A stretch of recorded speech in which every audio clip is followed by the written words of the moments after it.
lot of Democrats, in particular right now, come out and look for his resignation or are looking for the president to fire him due to what they argue is a level of incompetence and inexperience that is dangerous to service members. Welcome to Reporter's Notebook, where we talk to the Washington Examiner's top journalists about the stories breaking on their beats.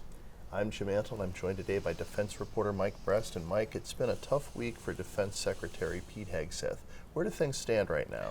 So earlier this week, it was reported that when he shared sensitive information about the incoming or upcoming attacks against the Houthis in Yemen, he shared it in not one but two Signal chats. And for those that are unaware, Signal is a messaging app that is more secure than an average texting, but is still not approved for the transmission of classified information. Right, not really a government created. Exactly. Mm-hmm. And so what we now know is back in mid-March, in the days leading up to this operation, and when it began, the Secretary shared details about what was going on in two chats. One was the one that's been widely reported on that included about 18 cabinet officials and unknowingly the Atlantic reporter who then reported on the story, which is how we know about it.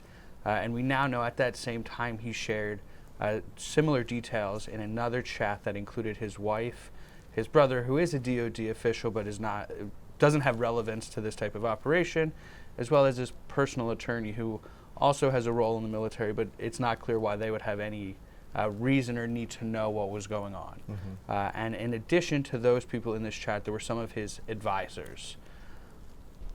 Last week, Secretary Hegseth fired 3 of his advisors after an investigation into several leaks. 2 of those advisors were allegedly in this Signal chat, which is why we now know about it. And so the Secretary has continued to say he never shared anything classified in these 2 Signal chats. However, we do know what was actually said in one of them, so we know that a lot of the details he shared would not be details that anyone would want out there ahead of time. And so there is some turmoil in Secretary Hegseth's office right now as they are rebounding from the firing of these 3 advisors. And these were people that one of whom served in the first Trump administration, and there was another that worked with Hegseth previously in a different capacity, in a different role, before either of them were at the Pentagon.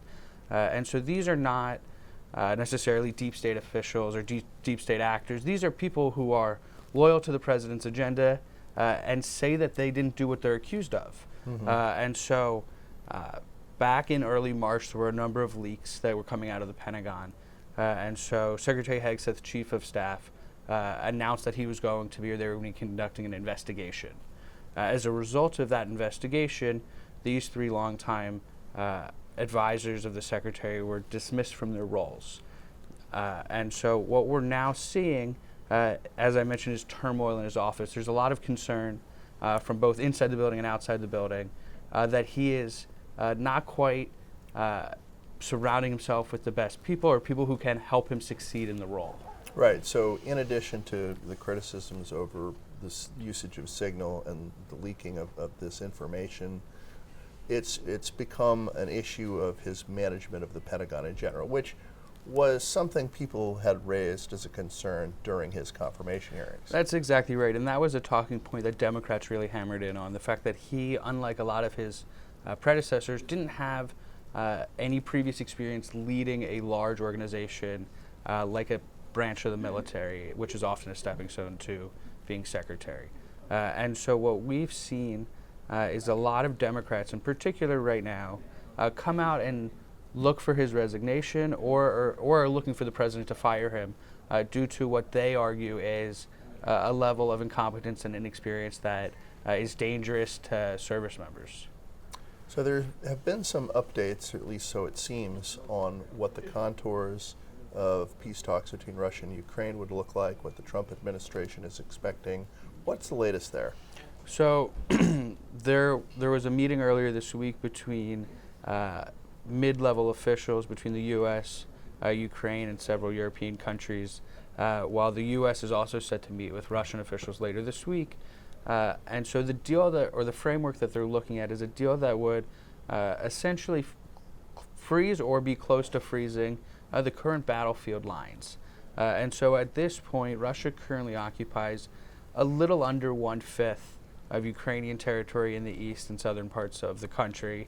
And then there's a tiny pocket, really small pocket, of Russian territory that Ukrainian forces still hold.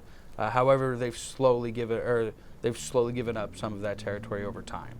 And so these four regions in particular where Russia is occupying in Ukraine, they held sham referendums that we talked about years ago now, that were widely denounced. The only country in the world to recognize them as legitimate was North Korea. And so there is talk coming from the administration that a ceasefire agreement that would get Russia to stop the conflict would likely have to include Ukraine giving up some of, if not all of that territory, which Ukraine has said they're not really interested in doing. However, they have shown more willingness to come to the table than Russia has to this point. Thank you, Mike. You can read Mike and the rest of our national security team's coverage at washingtonexaminer.com.